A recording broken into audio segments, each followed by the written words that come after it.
And welcome back to Bengal Bites, a podcast for Bengals fans from a real, raw, unfiltered perspective. I'm your host, Derek. This is episode 21. This is the Week 9 recap episode, the Stripe the Jungle on Sunday Night Football. By winning this game, the Bengals kept their win streak alive, stretched it to 4, and they kept pace with all the rest of the teams in the AFC North Division. If you listen to our last episode, episode 20, we did a preview for this game and talked about all the matchups we were looking forward to in the game. Specifically, the head-to-head matchup of Joe Burrow against Josh Allen, the Bills quarterback. And the game turned out to be as advertised. It was a battle between these two star QBs. We're going to break down everything that happened in this game. One thing that I neglected to mention in that preview episode, unfortunately, was something that the Bengals coaches kind of skipped over even during the week leading into this game. They just announced it that Tyson Anderson, number 26, the safety out of Toledo, was going on to the injured reserve list with a torn ACL.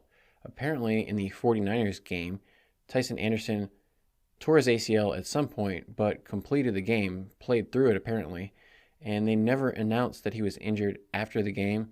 Zach Taylor in his press conference on Monday or Tuesday or whenever it was, came out and was like, oh, no, everything's good. Everybody was all healthy, he just said like typical day-to-day for the people who have been day-to-day all season, but he didn't say anything about Tyson Anderson. All of a sudden, oh yeah, torn ACL on Friday. He's going to be out for the rest of the year.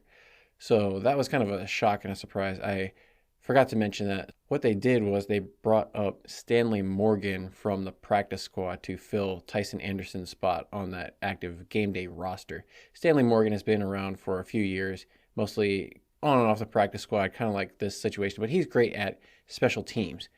Special teams coach Darren Simmons likes Stanley Morgan. I'm pretty sure Stanley Morgan went to Nebraska also. One of these Huskers that Zach Taylor really likes, he's one of these hustle guys.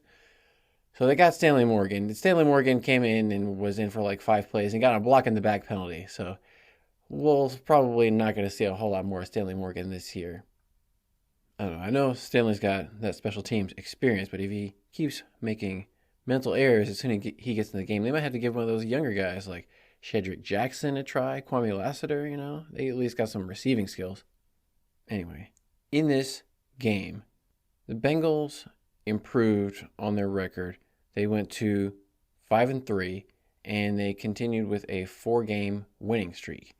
This was Joe Burrow's season high of passing yards. He threw for 348 yards, 2 touchdowns, and the Bengals won by 6 points, but it was not really that close. The score is closer than the game actually was for the most part. The Bengals were ahead by multiple scores for most of the game, and the Bills got a late touchdown and a 2-point conversion to get it within 6 points just at the end of the game. But it felt more comfortable than the 49ers game, which had a little bit wider margin of victory for the Bengals, but it was kind of a reverse situation where the Bengals were just barely ahead and then scored at the very end to kind of break it out. As we have come to expect, the Bengals defense did a great job of stopping the run. Not that the Bills even tried to run in this game, but they did a great job of forcing turnovers. That's the biggest thing. I want to say the Bengals are either number 1 or number 2. I haven't checked the updated standings, but in terms of turnover differential, we talked about how the turnovers are one of the biggest stats in determining who wins the game. What determines the outcome of the game is who has the ball more in terms of possessions.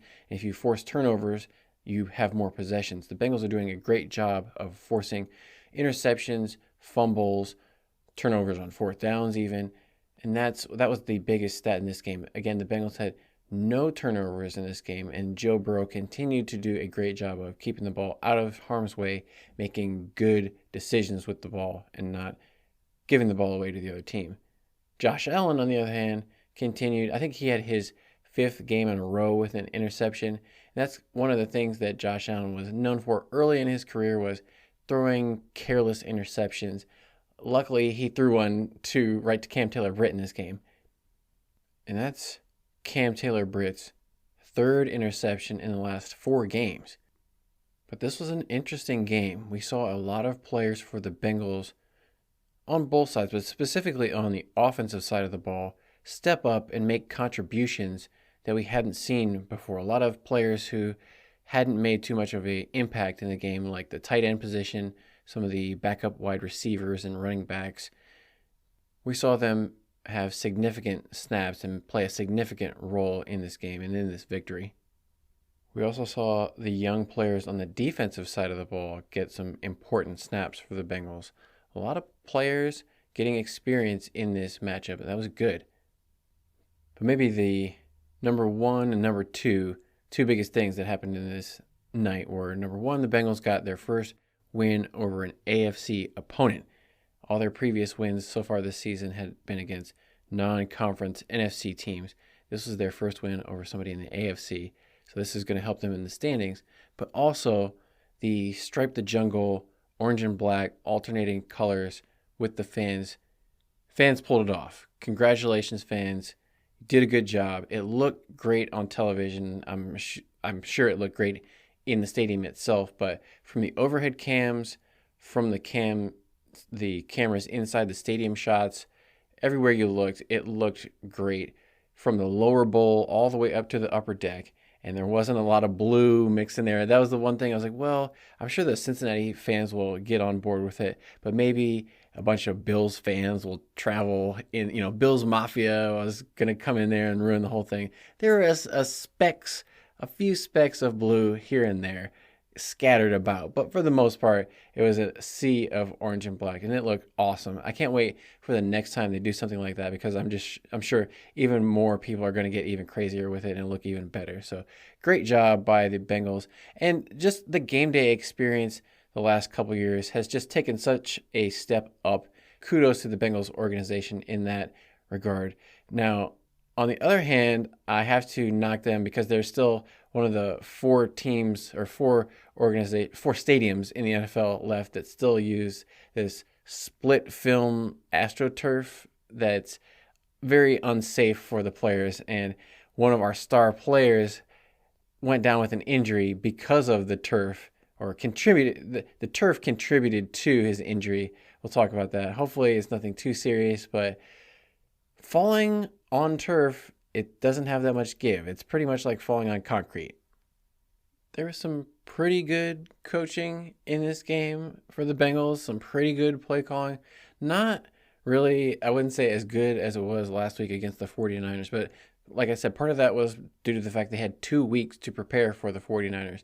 I mean, they still had a good game plan, especially on defense. You could tell Lou Anarumo, he had some kind of a scheme for the Bills' offense. They couldn't really get much going throughout the whole game, and the Bills have one of the most explosive offenses in the NFL. So great job by the Bengals defense stopping them. The offense, it got off to a hot start, but then they kind of slowed down, and there's some just game mechanics situations in terms of going for it or not going for it, punting it or kicking a field goal that just kind of left you scratching your head. And then the referees in this game were just terrible. One of the most inconsistently refereed games I've seen all season. And just, if you watch some of these games, just so many flags. Like last week, the Bengals went almost all game without getting a flag. They only had one penalty. So that was a pretty clean game. But this game, it seemed like there was a flag literally on 6 plays in a row at one point. It was just like, oh my gosh. I mean, I know you don't want to watch a play and say, oh, that was obviously a penalty. That was obviously a hold, or that was obviously a false start. When penalties are obvious, then you have to call them. But some of these penalties were so obvious, both announcers were calling them, but the referees didn't see them and didn't say anything. But then at other times, there was penalties that were so minor, it was impossible to see with the naked eye, and flags are flying all over the place. So it was just like an unbelievable game. I never want to see these referees again. Getting into the game itself. So Bengals, they must have lost the opening coin flip because they received the kickoff. Normally they would kick off first. So they received it to open. On the second play of the game, we saw Orlando Brown Jr., the Bengals left tackle, number 75, or we heard him on the microphone. So the center, Ted Karras, he's got a microphone, and anything that happens on the line of scrimmage, you can hear that on TV. So hear Orlando Brown say, "Nickel's coming, nickel's coming," which was just interesting. You could hear it so clearly.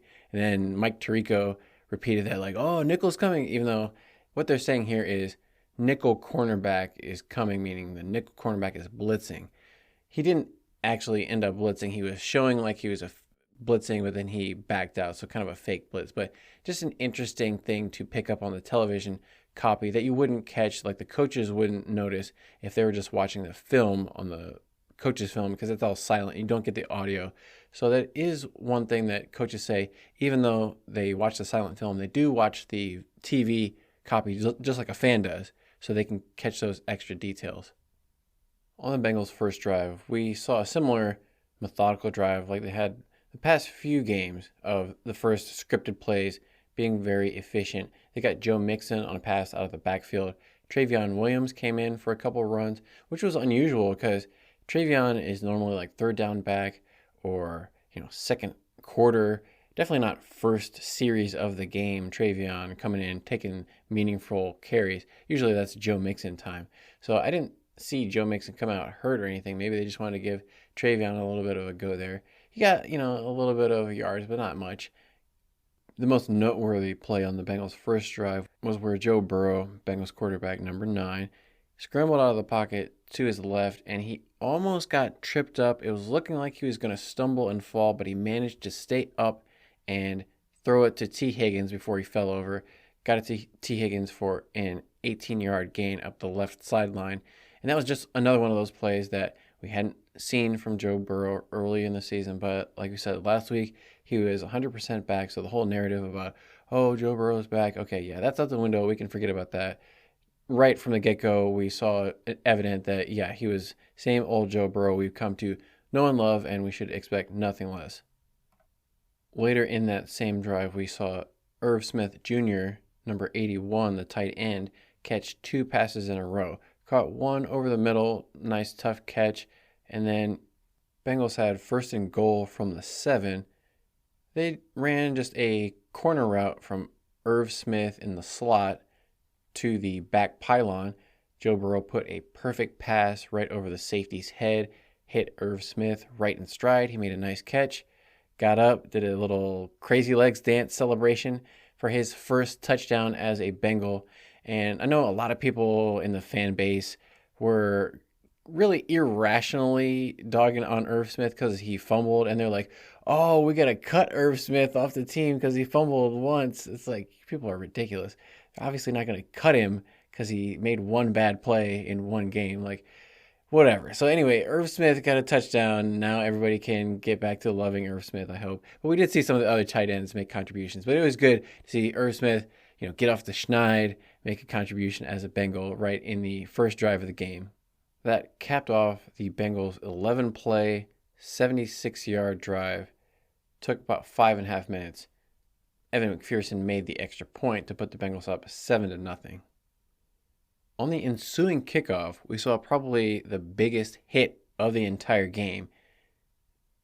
Chris Evans came down to cover the kick return and slammed into the kick returner at about the 15-yard line. Just a great, solid, open field tackle by Chris Evans. The Bengals account on Twitter tweeted about it like, yeah, we see you, Chris Evans. So good job by Chris Evans. Even though he didn't do too much offensively in this game, he was making his impact on the special teams. Now, the Bills on their first drive took a little bit of a different tactic than the Bengals. The Bengals came out with more balance, let's say. They were doing more run and pass. They had a few passes, a few runs, mixing it up. Bills came out, pass every single play. 1, 2, 3, 4, 7 passes in a row. Most of them worked. There was only one of them that was incomplete. But you could just tell right from the start, Bills, it was going to be all Josh Allen all the time. They weren't even going to try to run. I think they had maybe 10 yards of rushing in the entire first half, if that.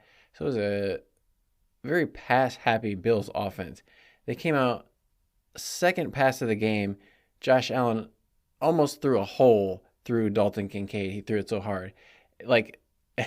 it just bounced off of Dalton Kincaid's hands. But Chris Collinsworth was saying that was probably going to be the type of pass that would leave bruises on your hands. Just, they said that Josh Allen, when it's the first series of the game, especially, like, he gets all the adrenaline going and he's super pumped up.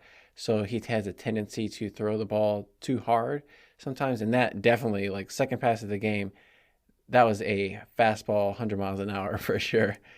And not fun to catch. Like, I don't blame him. Like, those type of passes, it's not easy. These balls are kind of heavy and they're going like 70 miles an hour.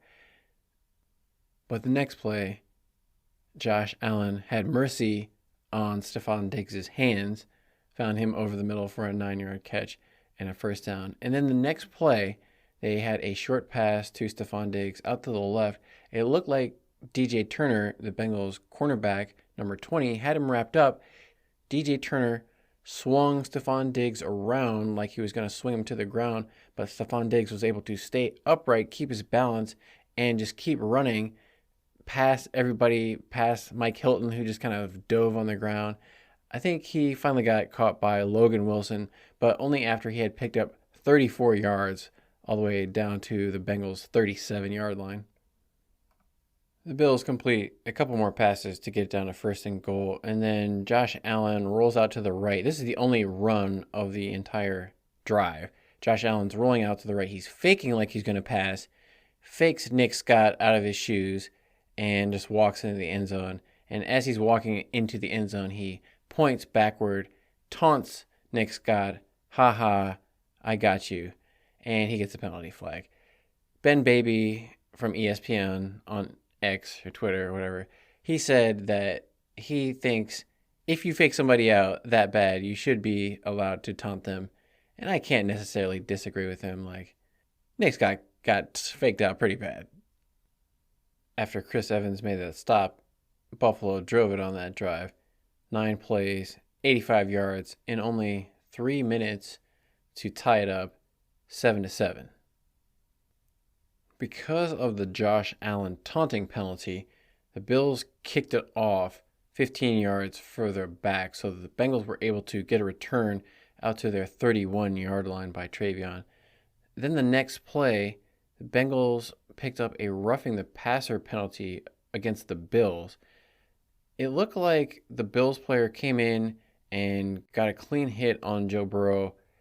The announcers weren't really sure what the call was. I honestly wasn't even sure. I mean, Joe Burrow kind of rolled over and landed awkwardly on his head. I don't know. Like, maybe the referee was just saying, like, you can't be roughing up Joe Burrow like that. I don't know, like literally roughing him. But, like, I mean, it wasn't late. He didn't hit him in the head or the helmet or the neck or anything. I don't know. He didn't land with his weight on him. So it was a weird call for the Bengals, and they moved the ball even further in their favor. On that next 1st and 10, we saw Joe Burrow roll out to his right and hit number 80, Andre Iosivas, for a nice gain across the middle. It looked like Burrow threw it a little bit behind Iosivas, so he got tackled before he could get a first down. If he had hit him in stride, like led the ball out in front of him so he could catch and run, he might have had a chance to go up the sideline if he got a block from Jamar Chase, picked up more yards. But, it was a good catch. He had to make an adjustment.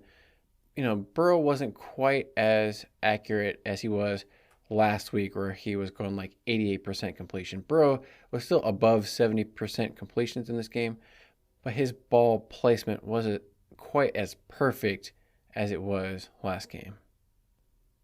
But then, after a couple of incomplete passes, Burrow picked it up. He threw a nice deep out route to Tyler Boyd, where the Bills blitzed. They brought 2 extra people, so they had 6 blitzers against 6 Bengals pass blockers on 3rd and 10. The Bengals had their 5 offensive linemen, and Drew Sample stayed in to pass block. The Bills brought 6 players. The Bengals picked it up perfectly. They had all 6 of their pass blockers matched up one-on-one against all of the Bills' 6 blitzers. They all won. They were able to, prevent the Bills player from getting in and sacking Joe Burrow before he could throw it. That left Tyler Boyd one-on-one on the deep out so he could catch it on the sidelines. And it was a perfect placement by Joe Burrow on that pass. We also saw Joe Burrow hit a nice pass short right to Tanner Hudson, number 87, the tight end who was signed to the active roster. And we also saw T. Higgins catch a pass. He almost got in the end zone, but they called him out at the 2-yard line. T tried to dive in and touch the pylon, but his foot was just barely out along the sidelines. The Bengals tried to get in a couple times. They tried to pass it to Jamar Chase, but he dropped it. It was, tough coverage on Jamar Chase. They actually had pretty good coverage on Jamar Chase for the most part throughout this game. But the Bengals eventually were able to score on a Joe Mixon rush just up the middle. Bengals did a good job of blocking the Bills' defense and extending their lead after the extra point to 14-7. That second Bengals drive lasted 14 plays, 54 yards, 5.5 minutes off the clock, and they had that 15-yard roughing the passer penalty that kind of helped out. That basically was the end of the first quarter. They kicked off to the Bills for the Bills' second drive. On the Bills' second play of the drive, they picked up a defensive pass interference penalty on the Bengals' cornerback number 29, Cam Taylor-Britt. He was guarding Trent Sherfield down the field, and Trent Sherfield's not even good. But for some reason, Cam Taylor-Britt was trying to hold him, and he just wasn't looking back for the ball at all. He didn't even really have his hands on him that much. It wasn't that extreme of a defensive pass interference. It barely was even anything, but it was mostly the fact that Cam Taylor-Britt just didn't even look to try to find the ball at all. He was just only trying to grab at the Bills player. So it was obvious that he wasn't trying to catch the ball, intercept it, do anything. He was only trying to interfere with the Bills player. So it was an easy call for the referees to make, even if it wasn't that egregious. After the defensive pass interference penalty, Bills try to run with James Cook, but DJ Reader, number 98 for the Bengals, is having none of it. The nose tackle blows up the center and the left guard for the Bills, as he has been doing his entire career, basically. Stops the run, -1 yard, tackle for loss. That's the kind of thing we need to see out of DJ Reader and the rest of this Bengals defensive line. If you look at the salary, a lot of the salary for the Bengals team is on that interior defensive line. So they need those guys to really step up. And that's what they did in this drive. They were able to put pressure on Josh Allen, the Bills quarterback, force him to have to throw the ball too early. Trey Hendrickson was coming in, putting pressure off the left edge. They had a holding penalty that the Bengals were able to decline. That eventually forced a Bills punt. The Bengals started off their third drive from their own 22-yard line, and the Bengals remain committed to running the football, as opposed to the Bills, who are just passing almost every single play. The Bengals are trying to run the ball. Sometimes they're successful, sometimes they're not, but they're getting 5 yards, 2 yards, 12 yards from Joe Mixon and Travion Williams. They get it to 3rd and 3 at about the 50-yard line, and then Alex Kappa gets a false start penalty. Moves them back 5 yards, so they get 3rd and 8. They try the dump off pass to Drew Sample out of the backfield, like they've been doing a number of times this season. It's 3rd and 8. They get 6 yards. The pass from Joe Burrow was a little bit behind Drew Sample, and that made him have to hesitate and kind of double catch the ball because it was back. He had to reach back and kind of make sure he caught it before he could really start running. So that made him maybe just a half a step slower than he already was. He put his shoulder down, tried to go through the guys, couldn't get the first down.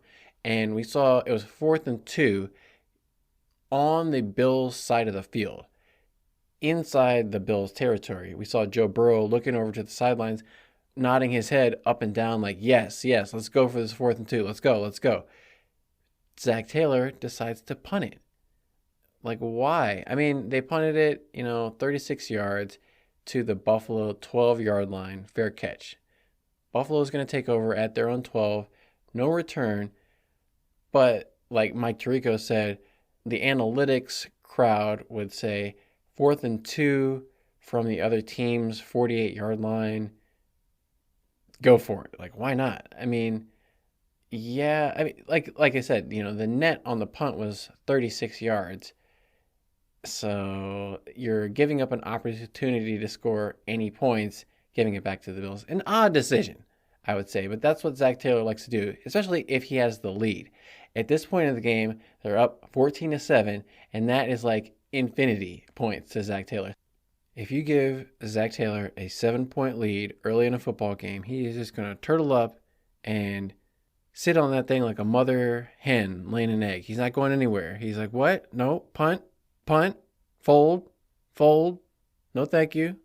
I don't want to try to score points. Punt. Here you go. I got plenty of points. 14 is enough.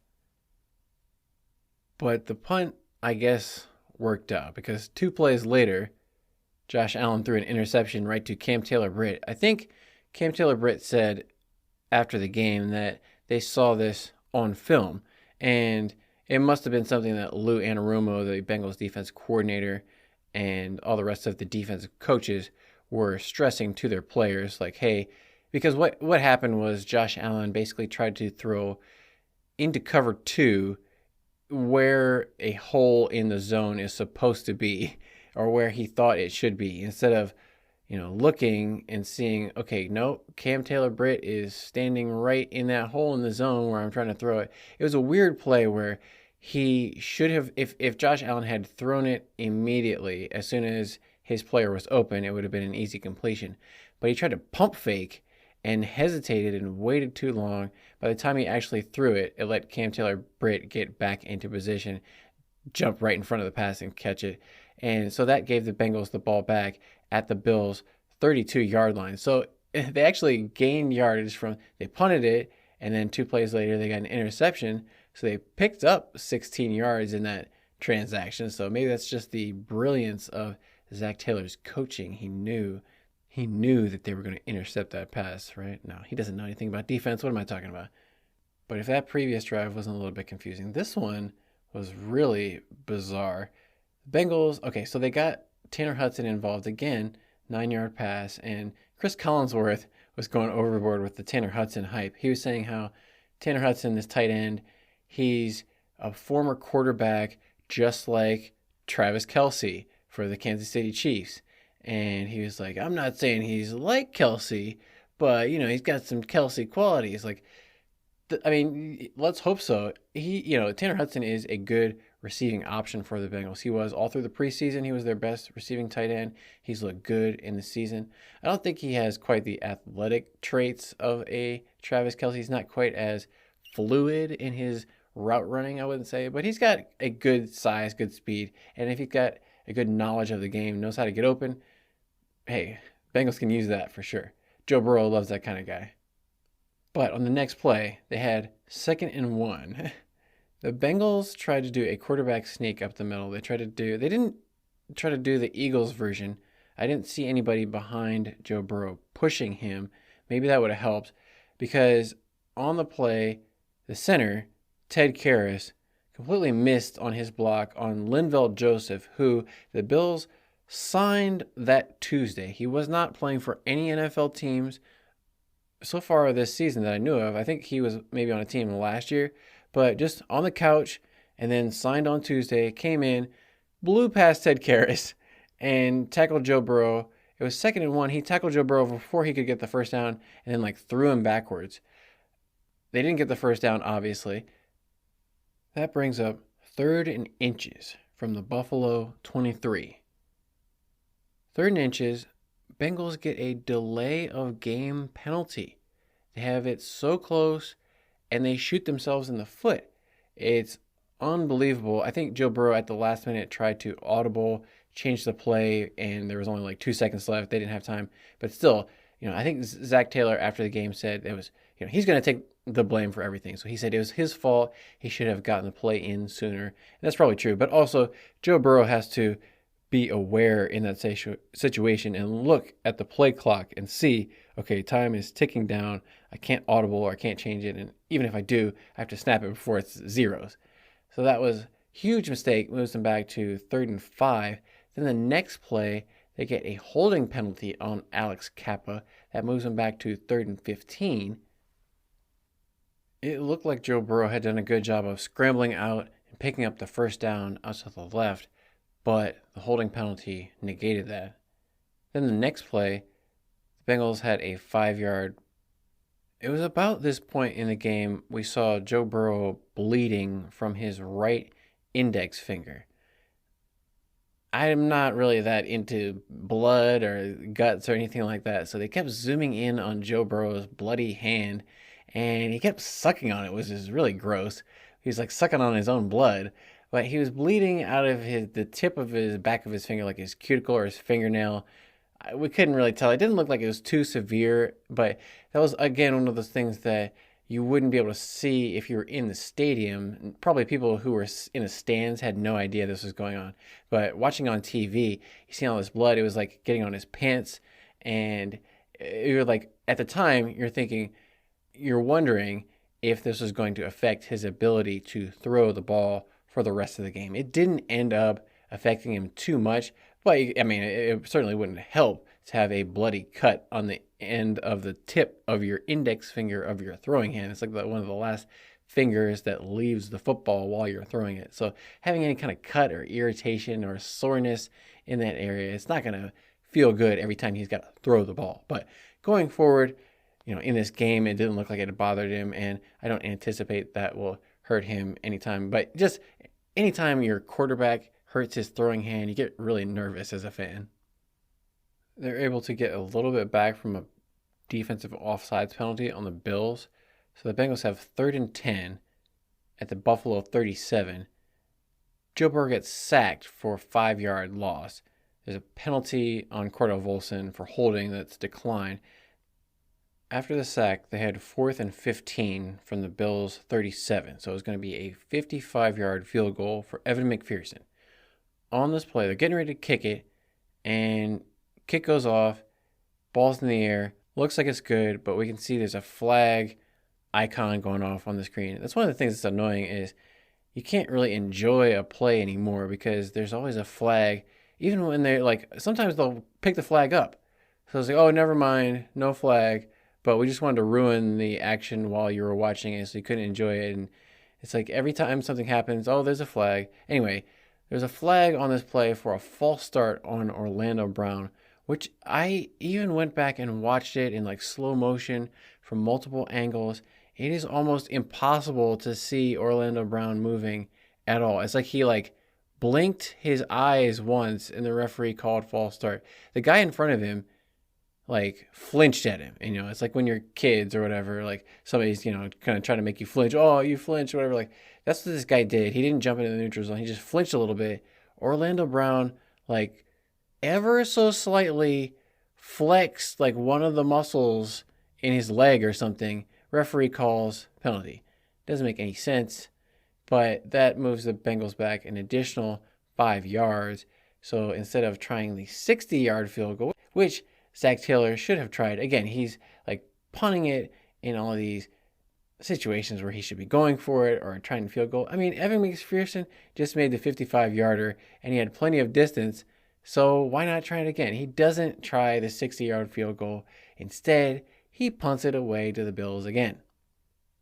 After a 33-yard punt, fair catch again. So Brad Robbins gives off the 33-yard punt to the Bills' 15-yard line. They take over.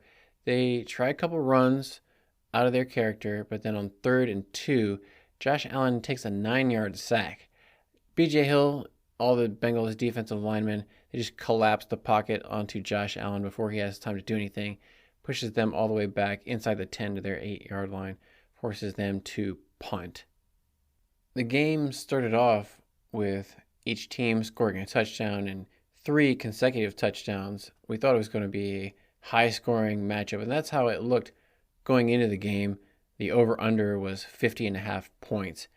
Didn't end up living up to that, but it started off looking like it was going to be a high-octane game. But then after that, it went Bills punt, Bengals punt, Bills interception, Bengals punt, Bills punt. Finally, the Bengals got the ball back right before the end of the first half. They had a couple incomplete passes. They got 9 yards to Tyler Boyd on 3rd and 10 to bring up 4th and 1 from the Bills' 36. This time, the Bengals do decide to go for it. Since it's 4th and 1, Zach Taylor decides, all right, let's take the risk. They go for it. They pick it up. 11-yard pass to Jamar Chase. After the 2-minute warning for the first half timeout, I can only describe it as the best play of Drew Sample's NFL career up until this point. Hands down. They run, it's 3rd and 7, and I don't know why they keep going back to the well. 3rd and 7, let's throw the dump off pass to Drew Sample. But this time, he is wide open. Nobody is anywhere near him. You think, okay, here's some guy going to come out of nowhere and just clothesline Drew Sample. But no, the Bills, their safeties got injured at some point in this game. Hyde and Poyer, I think they both were out, or at least one of them was out, got hit in the head. One of the guys got like late hit by Cordell Volson and was out of the game for the rest of the game. But anyway, the Bills had a backup safety in the game, Taylor Rapp, and he let Drew Sample hurdle him, and he just missed a tackle on Drew Sample. He didn't come up like fly up like you see like Derwin James for the Los Angeles Chargers. Derwin James would have come flying out of the screen and hit Drew Sample at about the 10-yard line. Taylor Rapp tried to like dive at Drew Sample's feet. This is why he's a backup, though. This is why Taylor Rapp got cut by the Rams last year and why he's a backup for the Bills this season. But he got jumped over by Drew Sample. Drew Sample then like stumbled into the end zone for his first touchdown of the season. So the Bengals, after the extra point, they go up 21-7, and that's 2 touchdown catches by the Bengals tight ends. The Bills got the ball back with about a minute and a half left to go in the second quarter. They completed a couple passes.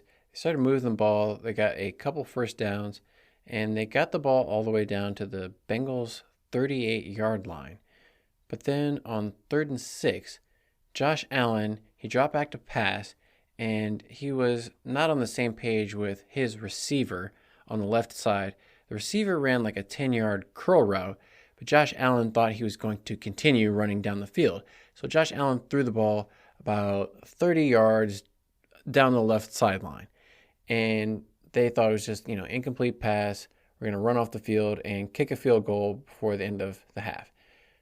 Referees throw a flag for intentional grounding because the NBC rules analyst came on and Terry McCauley was so gracious to explain it to us, this stupid rule that if the ball doesn't land in the vicinity of the receiver and it doesn't go directly over his head, it's intentional grounding. So because the receiver ran a different route than what Josh Allen was expecting him to run, they call it intentional grounding, even though it wasn't intentional at all by Josh Allen. He was, trying to throw it to the guy. It's just that the guy didn't go where he thought he was going to go. So that's a stupid rule that moved Buffalo out of field goal position, so they couldn't get any points at the end of the half.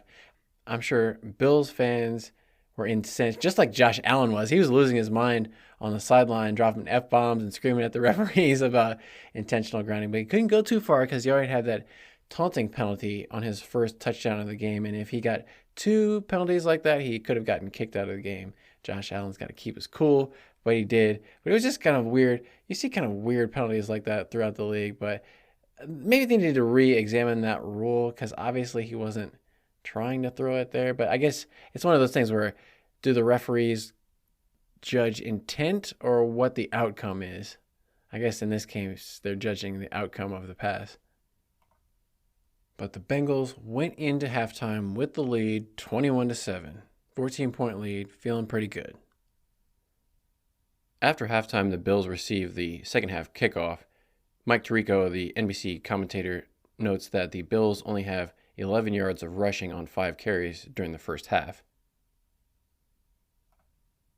On this Bills' first drive of the second half, they drive it 13 plays, 63 yards, 4.5 minutes, but the Bengals defense is able to stiffen up as the Bills get into the red zone near the end zone and are able to prevent the Bills from scoring a touchdown. They don't get into first and goal. They end up settling for a 35-yard field goal from Tyler Bass So that takes the score to 21-10, Bengals on top. After the Buffalo field goal, Bills kick it off to Travion Williams. He gets a decent return out to the Buffalo 35-yard line, but this is the play where Stanley Morgan comes in with an illegal block in the back. That moves the ball back to the Bengals 16-yard line. Instead of starting from the 36, they're backed up to their own 16-yard line. But they're able to get out of the back of their end zone, pick up a few first downs. At this point in the game, with an 11-point lead, Zach Taylor, he's really just trying to grind out the clock, make the game as short as possible, and get out there with a win. Zach Taylor honestly probably doesn't even want to score points. He just wants to burn the clock. He's like, 10 points, this is great. Let's not do anything else on offense. No turnovers, don't give them the ball away, no fumbles, no interceptions. And if the defense can do their job, Zach Taylor's like, well, I've already done my job scoring 21 points. We should be good to go here. But unlike the Bills on their previous drive of the second half, so the Bills, again, they're heavy run, all Josh Allen. I think they had maybe one or two runs, maybe like one run and a screen pass on that first play of the second half. But the Bengals, again, are more balanced in their offensive tech, giving the ball to Joe Mixon on some running plays and mixing it up with the pass, mixing in Joe Mixon. So they're getting like some first downs on the run, first downs on the pass. They're throwing to T. Higgins, Tyler Boyd, Jamar Chase. Actually, on this drive, first drive of the second half for the Bengals, they try to throw a deep pass to Jamar Chase over the middle. And Jamar Chase has at least a step or two on the defender trying to guard him. But as we have seen a lot of times with Joe Burrow, he underthrows Jamar Chase deep. Now, when he had that pass in Arizona, that was his longest pass completion of Joe Burrow's career in the air. It went 58 yards in the air. Now, when you go back and watch the replay of this, so on this deep pass to Chase, Burrow threw the ball. When he released the ball, he was about his own 36 or 37-yard line. So let's round it to about the Bengals' 35-yard line. The ball came down, and Jamar Chase tried to catch it at the 10-yard line. So if you kind of want to estimate, that's about a 65-yard pass in the air, which is longer than what Burrow threw in Arizona. But in this play, I think maybe the timing was a little bit off because Jamar Chase didn't hesitate at the line of scrimmage, and 65 yards, I mean, Joe Burrow doesn't have like a, Michael Vick, John Elway type of arm where he's like going to throw it 75 yards in the air. 65 yards is pretty much the top of Joe Burrow's range as far as he can throw it. He threw it as far as he could on this play. It's just that Jamar Chase was too fast, honestly. He is just so fast. He got by the defender. He got beyond where Joe Burrow could realistically throw it with his regular dropback. So maybe if Joe Burrow had hurried it up a little bit because he kind of gathered himself, put everything he could into the throw, that took a little bit longer. Maybe Jamar Chase off the line of scrimmage, if he just take it maybe a step or two hesitation or a little bit slower, just so the timing would have been better. But what happened was on the end of the play, Chase, he had to come back, slow up a little bit, and that let the Bills defender get back into position to try to break up the pass. And as he did that, Jamar Chase went up to catch the ball. He kind of got a little bit undercut, or his body rotated because of the Bills player trying to make a play on the ball. It rotated Jamar's body in the air, so he didn't come down on his feet. He came down flat on his back after jumping up into the air as high as he could. So he's probably falling from a distance of, Jamar Chase has a good vertical leap, so he's up there pretty high. He's probably like 4 or 5 feet above the ground, and then falls with all of his weight flat on his back and his backside and his hip. And he got up, obviously visibly shaken up after the play. After this, they showed him on the sideline with the warming pad that they had been using on Joe Burrow's calf. They took that, apparently that warming pad is, just a medical miracle. It's going to work wonders on everybody's body parts. So they took it off Joe Burrow's calf, put it on Jamar Chase's back, so try to keep him loose and active in this game. He stayed in the game, but it was obviously very painful. And this was one of those injuries that's going to happen because of the artificial turf. On the broadcast, Chris Collinsworth had said, like, oh yeah, I can tell from experience that's going to hurt when he gets up out of bed. He's going to crawl out of bed in the morning. Nobody call him in the morning because he's going to be in pain. And he was the next day. They were talking about whether or not he's going to play or not. Hopefully he will be able to play. I would imagine, you don't know Hopefully there's nothing like actually injured and maybe it's just like bruising and soreness, but we'll have to see if he's able to play in the upcoming games. If there's nothing broken or too injured, he should be able to deal with the soreness, you'd hope. But it's one of those things where they're not playing on grass, they're playing on the artificial turf, which is basically concrete with rubber pellets on top of it. The rubber pellets do not have that much give, and when you come down, the impact force on your body from hitting these rubber pellets, there's not a lot of energy transferred away from you. It's all going back into your body. So this is a hard hit on the ground for Ja'Marr Chase. I hope that the Bengals consider a grass field or some kind of a different surface. The Bengals are one of the few holdouts in the league that are still going with this old school artificial field turf, and we're seeing a lot of players complain about it. Even Ja'Marr Chase, I saw him in an interview for this pregame on Sunday Night Football. He was doing an interview with one of the McCourty brothers. I don't know if it's Jason or Devin McCourty, but one of the McCourty twins. And he was asking Ja'Marr Chase about playing out in San Francisco. And Ja'Marr Chase even mentioned in the interview, he was like, yeah, it was good to get out in San Francisco, play on that grass, that was good. So Ja'Marr Chase even made a point to mention how he prefers playing on grass instead of his home field, which is artificial turf. After the Bengals had that incomplete deep pass to Chase, their drive stalled out. Joe Burrow had another pass tipped at the line of scrimmage by the defensive lineman, and that's another thing that Joe Burrow's been dealing with throughout his career.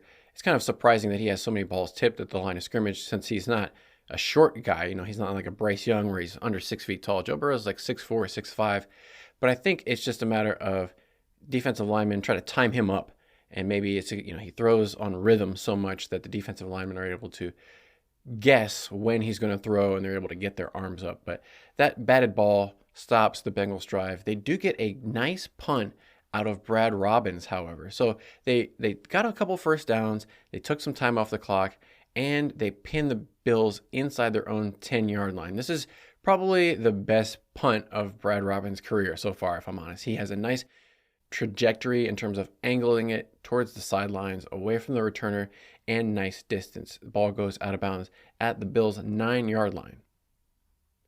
When the Bills take over for their second drive of the second half, they run a few plays. It's mostly just more Josh Allen offense. Incomplete pass. Good job by the Bengals defensive backfield of covering the Bills receivers. They're not able to get open.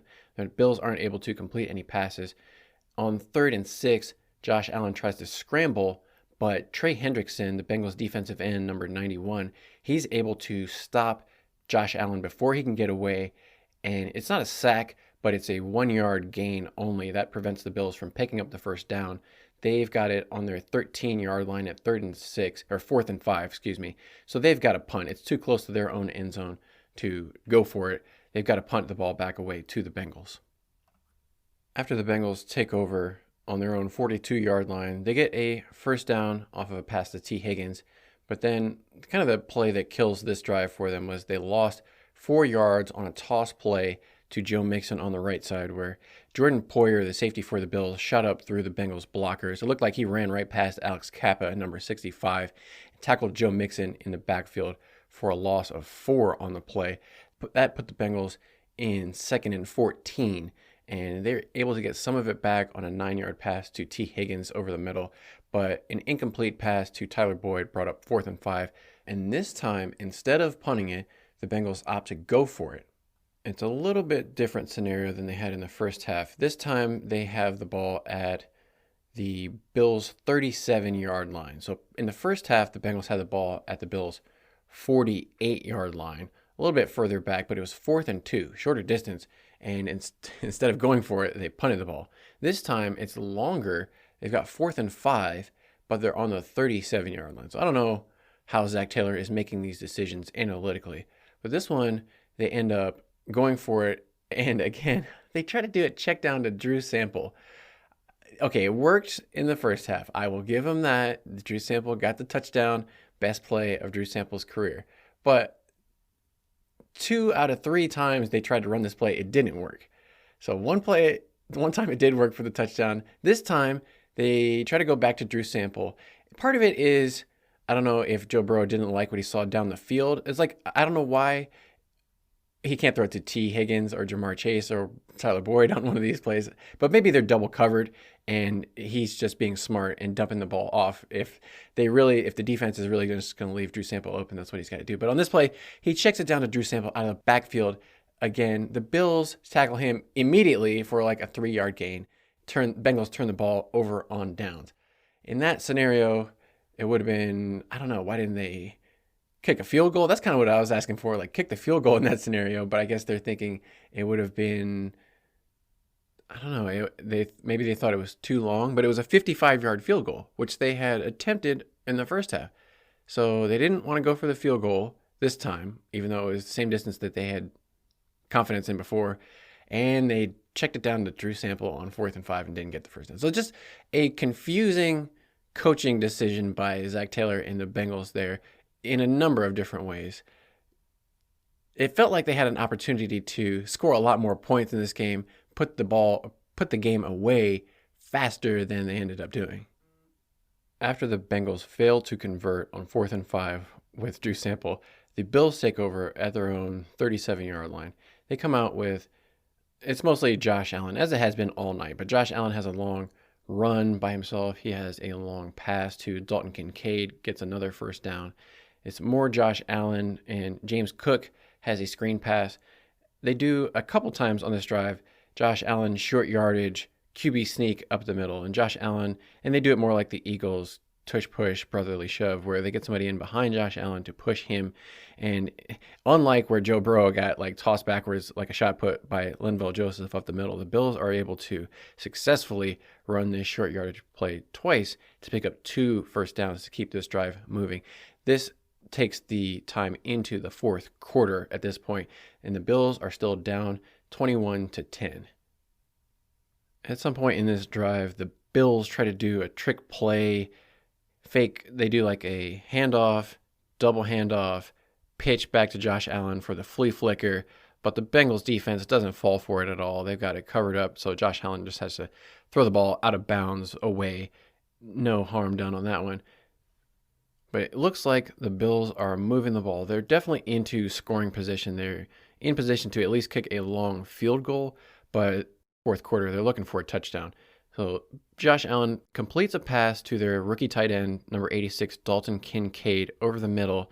Another good gain like he's been having all night against the Bengals. But this time, the safety for the Bengals, number 33, Nick Scott, comes in and makes a tackle attempt low. He comes in with the submarine, kind of how Nick Scott has been doing all season, where he drops his head, lowers his shoulder into the guys, and just tries to submarine take out their legs.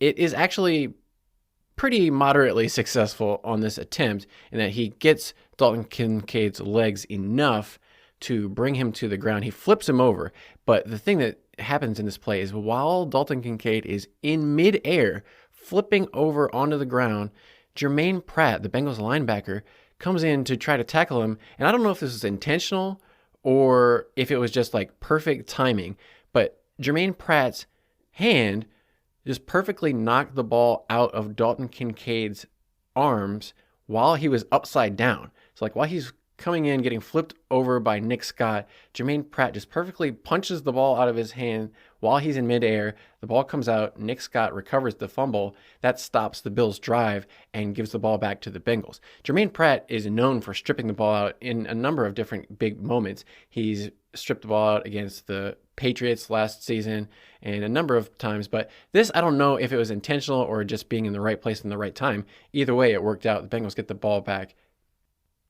Bengals take over after the fumble around their own 13-yard line, and Joe Burrow does another good job of completing passes to his receivers, picking up first downs, and keeping the ball away from the Bills, extending their lead, and running time off the clock, which is important on this drive. This ended up being a 12-play, 85-yard drive that took 5 minutes off the clock and ended up in a field goal, but it was basically the drive that sealed the game for the Bengals. This put the game pretty much out of reach in terms of score and amount of time left on the clock for the Bills to do anything. This was composed, like I said, mostly of Joe Burrow passes. He had a pass. He was really picking apart the Bills' zone defense much better than Josh Allen was doing to the Bengals. On this drive, we saw Tanner Hudson get open on the left sideline again, just kind of find a soft spot in the zone, like they mentioned, for a 17-yard completion. He also found Jamar Chase up the right sideline, another kind of in the hole of the cover 2 defense maybe, for a 32-yard pass.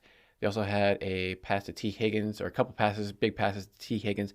T. Higgins was showing good strength in terms of catching the ball in his hands, out away from his body, and keeping it away from the defender. Chris Collinsworth mentioned how strong T. Higgins was catching it and then not even bringing the ball back into his body, which is good and bad, because on some of the plays I saw T. Higgins try to put the ball away from his body when he was trying to run and get extra yardage. And if another defender could come in, they may be able to swipe the ball out of T's hands and strip it or cause a fumble on T. So hopefully T is a little bit more conservative with his ball handling, but overall T had a great game. Bengals got it down close, and they got it into a goal-to-go situation. They had actually Irv Smith got it pretty close on one time. He had an 8-yard catch, but they ended up getting stopped.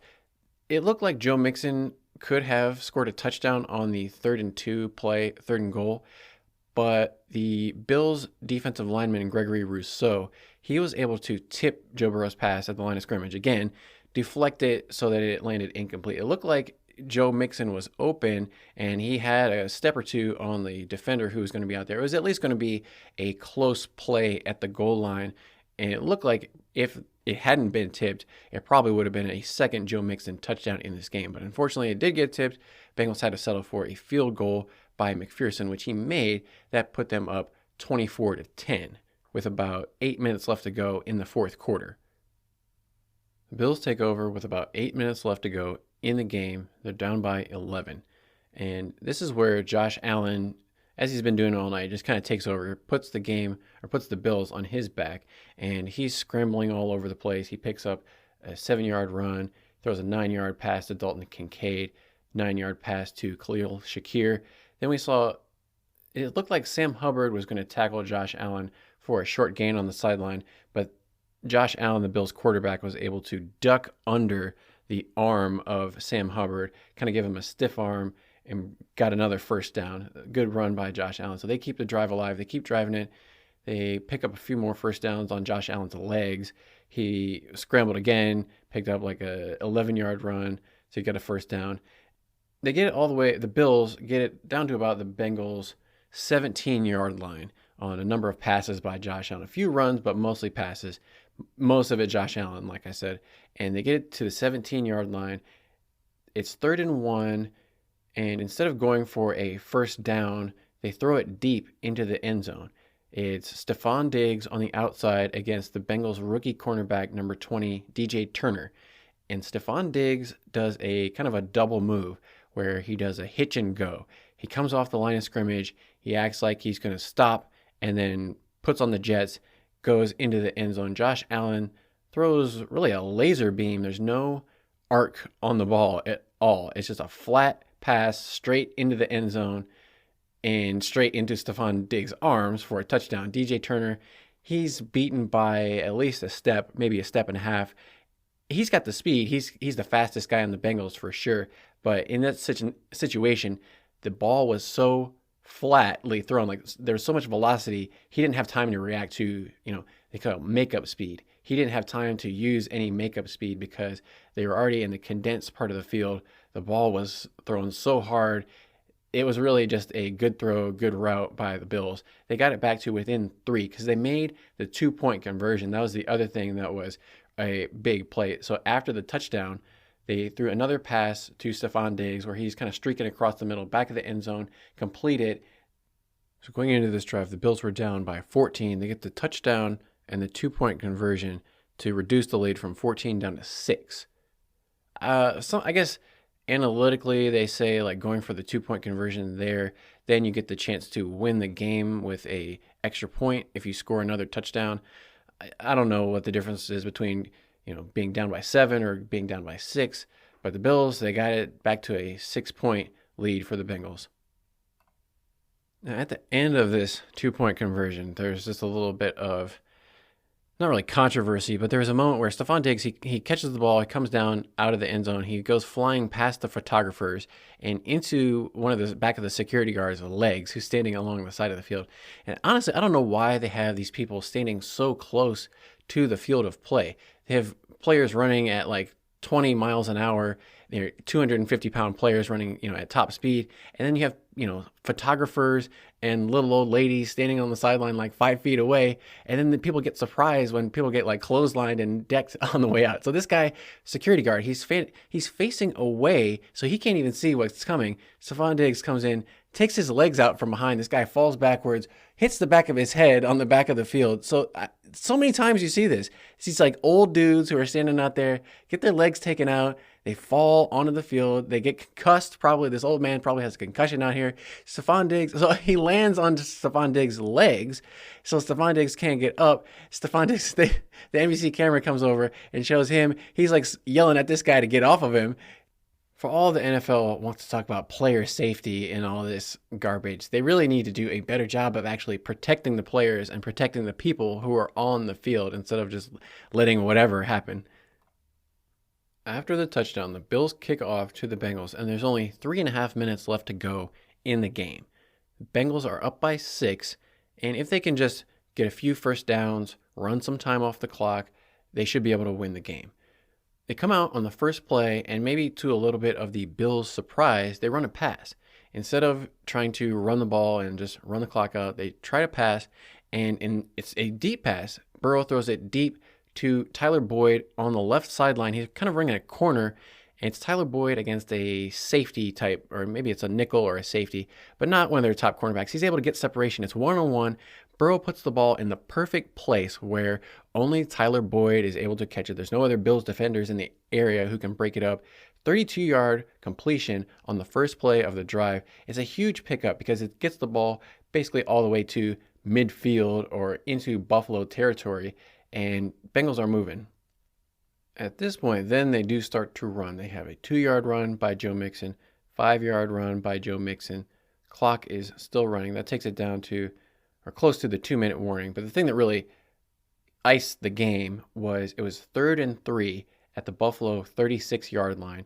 Bengals hand off to Joe Mixon, goes to the right, and similar to last week where Joe Mixon basically put the game away with his touchdown where he did a jump cut to the left and ran around Nick Bosa for the 49ers to score the touchdown. In this game, Joe Mixon did a jump cut to the right, and right in front of him was number 40 for the Bills, Von Miller.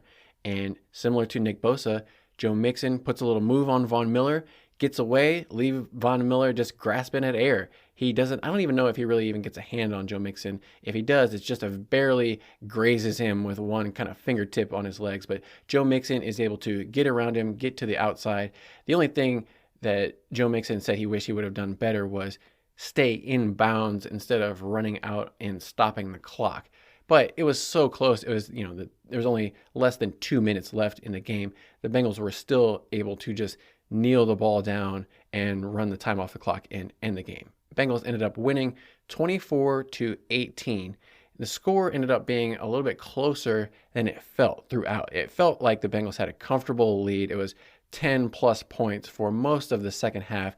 You never felt like the Bengals were in too much jeopardy as long as they didn't make the big mistake. And that's what we talked about. Joe Burrow had no turnovers in this game. Bengals didn't have any fumbles, no interceptions, anything like that. They did have a turnover on downs where they tried to pick it up and Drew Sample got stopped. But besides that turnover on downs, good job by the Bengals of holding on to the ball, not giving the Bills any easy possessions, good field position to have easy points.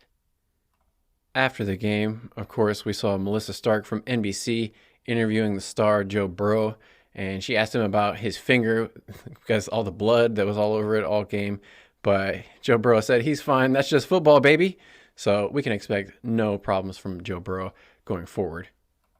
In the Bengals post-game interview with Zach Taylor, as usual, we got absolutely nothing of any interest. Like I said, even when players tear their ACL, you won't even hear about it from Zach Taylor. So at this point, it's like a perfunctory listen where I kind of put Zach Taylor on fast forward, go through it just to listen to all of his boring, yeah, again and again, we like to play, from ahead. We like to play from the lead. Like, no kidding, Zach Taylor. That's like saying, I like running in like marathons and I like starting with a 1 mile head start on everybody else. Of course, you like to play from ahead. Of course, you like to have the lead in the game. This is not like some kind of groundbreaking strategy lessons that Zach Taylor is laying on us in these post-game interviews. But, he says everybody did a good job. Everybody on the Bills was good. They do such a good job, yada, yada, yada. Anyway, the thing that's interesting about these Zach Taylor interviews for me as a kind of media productions person is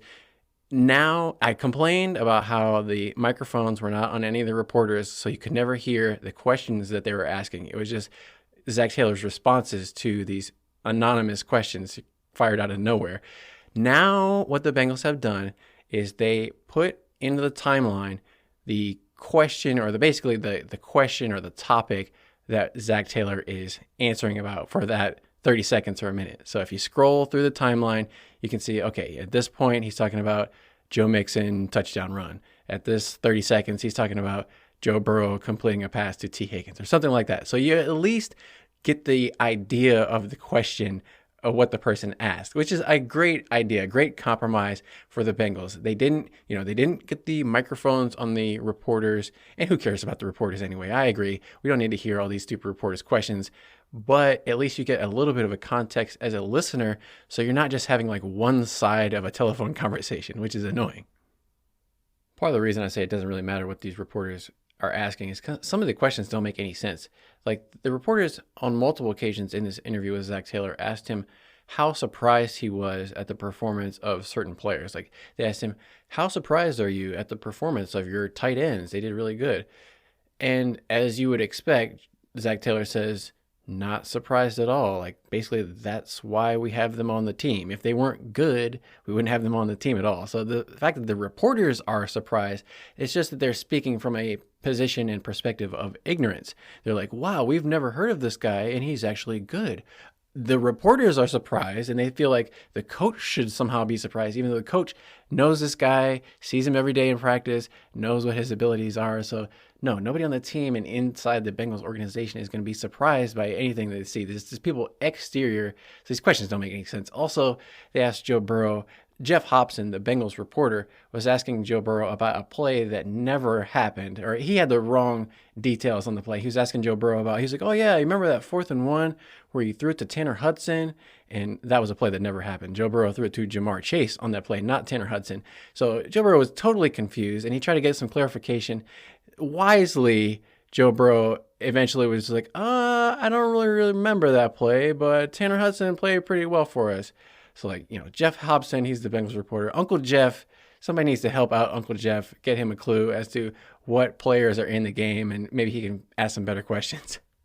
But overall, the messaging from Joe Burrow was impeccable as always. I mean, like I said, who cares about what Zach Taylor says? In one ear, out the other. Everything he says is just nothing but, peanuts, teacher, wah, wah, wah, wah, wah, wah, wah, wah. Norman, Oklahoma, wah, wah, wah, wah. So Joe Burrow, he was like, you know what? It's 1-0 every week. That's the only thing we got to focus on. We beat a good Bills team this week. Next up, it's a good Houston Texans team. And the season isn't even halfway over. They've only played 8 games out of a 17-game schedule, not even halfway through. So they're feeling good. They've got a good stretch of 4 games in a row here, but there's still a lot of football left to be played. So can't get too excited and start feeling like they can just take their foot off the gas. They still have to work just as hard as they did every other week. After the game, Zach Taylor gave out some game balls to, I think it was Nick Scott, Cam Taylor-Britt, Jermaine Pratt, because they got those turnovers. And turnovers, like I said, were the most deciding factor in this game. So all the players on the defense who were involved in the turnovers, they got a game ball. T. Higgins got a game ball because he had 8 catches for 110 yards. That was got to be well, I guess he had the 2 touchdown game, but in terms of yardage production, this was T's best game. And then the tight ends room and the tight ends coach also got a game ball from Zach Taylor. Tight ends, I think, had 10 catches for 101 yards and 2 touchdowns. Irv Smith, Tanner Hudson, Drew Sample, all those guys in that room contributed.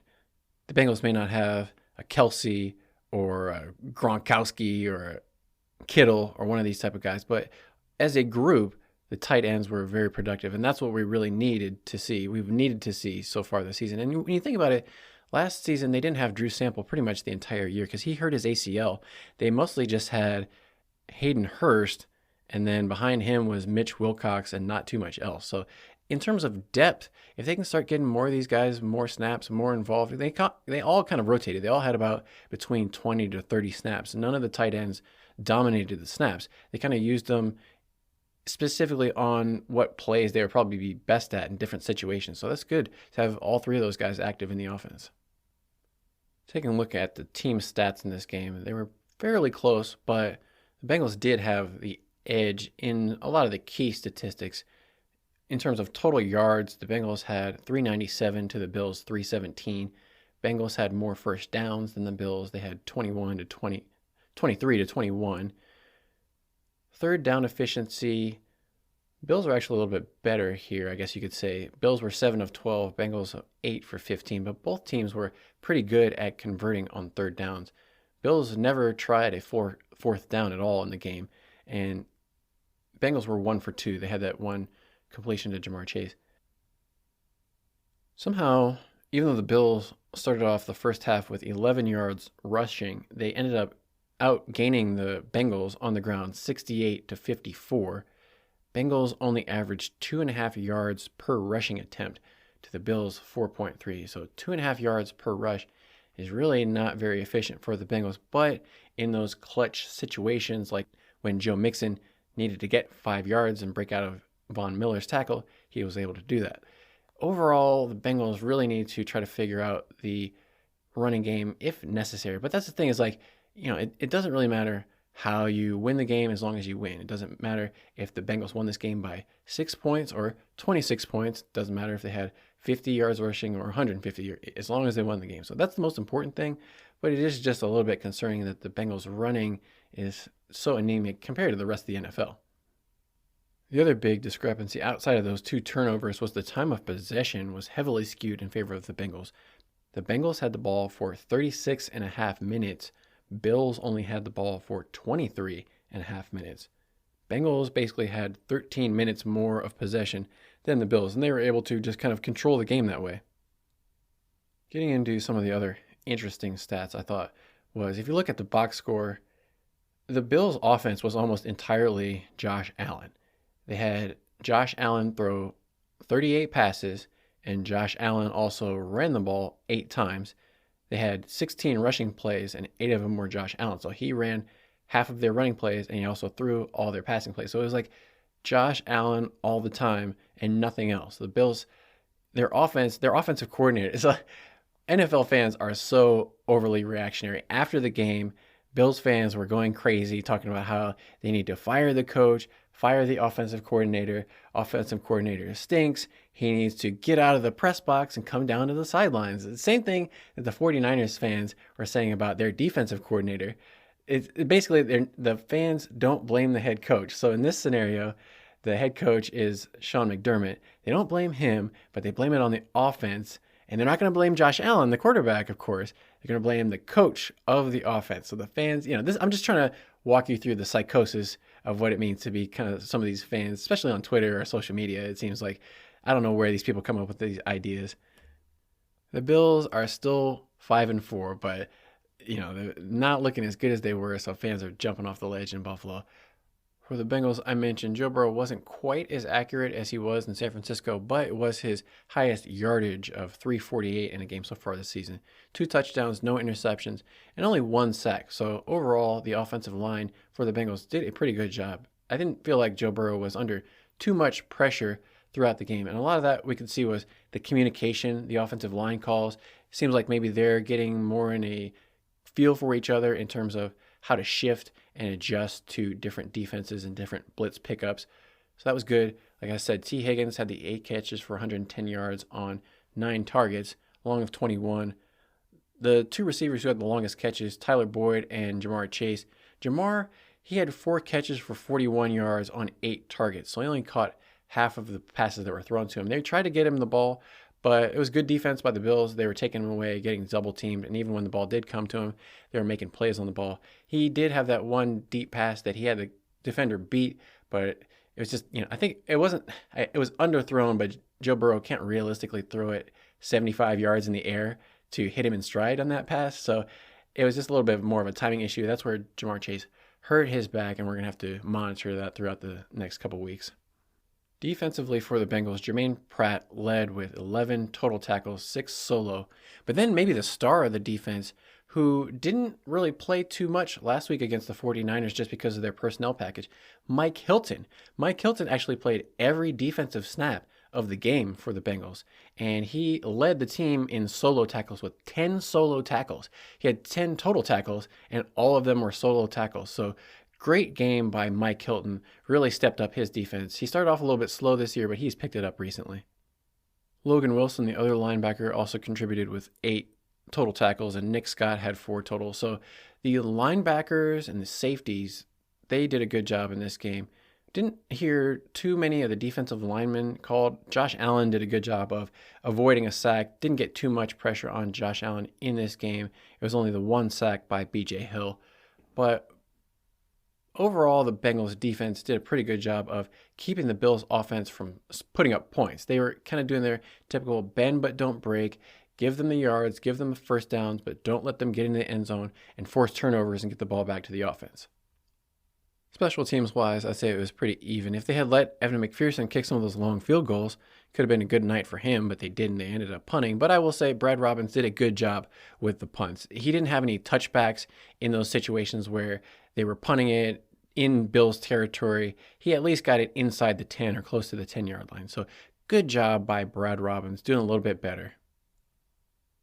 That covers this game against the Bills. That takes the Bengals to 5-3. They're tied for second place in the AFC North division with the Browns and the Steelers at 5-3. Baltimore Ravens are in number 1 with 7-2. Bengals have a little bit of work to do to catch up with the Ravens, but they're still in this thing. Next up, the Houston Texans come into Paycor Stadium Sunday at 1 p.m. on CBS. The Houston Texans are 4-4. They're doing much better than a lot of people had predicted at the start of this season. DeMeco Ryans is doing a good job as head coach in his first year. And their rookie quarterback, number 2 overall pick, C.J. Stroud, who was from the Ohio State Buckeyes, last week he set a NFL rookie record for most passing yards in a single game. C.J. Stroud had 470 yards and 5 touchdowns in the win last second over the Tampa Bay Buccaneers. That was an amazing performance by C.J. Stroud. Really just put an exclamation point on the fact that the Carolina Panthers screwed up and not drafting him at the number 1 overall pick. And then in that same weekend, last weekend, Sunday, Bryce Young, the number 1 overall pick for the Panthers, threw 3 interceptions in their loss, including 2 pick sixes to the same player. So Panthers fans are really feeling depressed at this moment in time. They're like, oh my God, why did we pick Bryce Young? We could have had C.J. Stroud, who just broke the NFL rookie record for passing, but instead our quarterback is throwing 3 interceptions and 2 pick sixes. If they could fire the owner, I'm sure that they would, but they can't.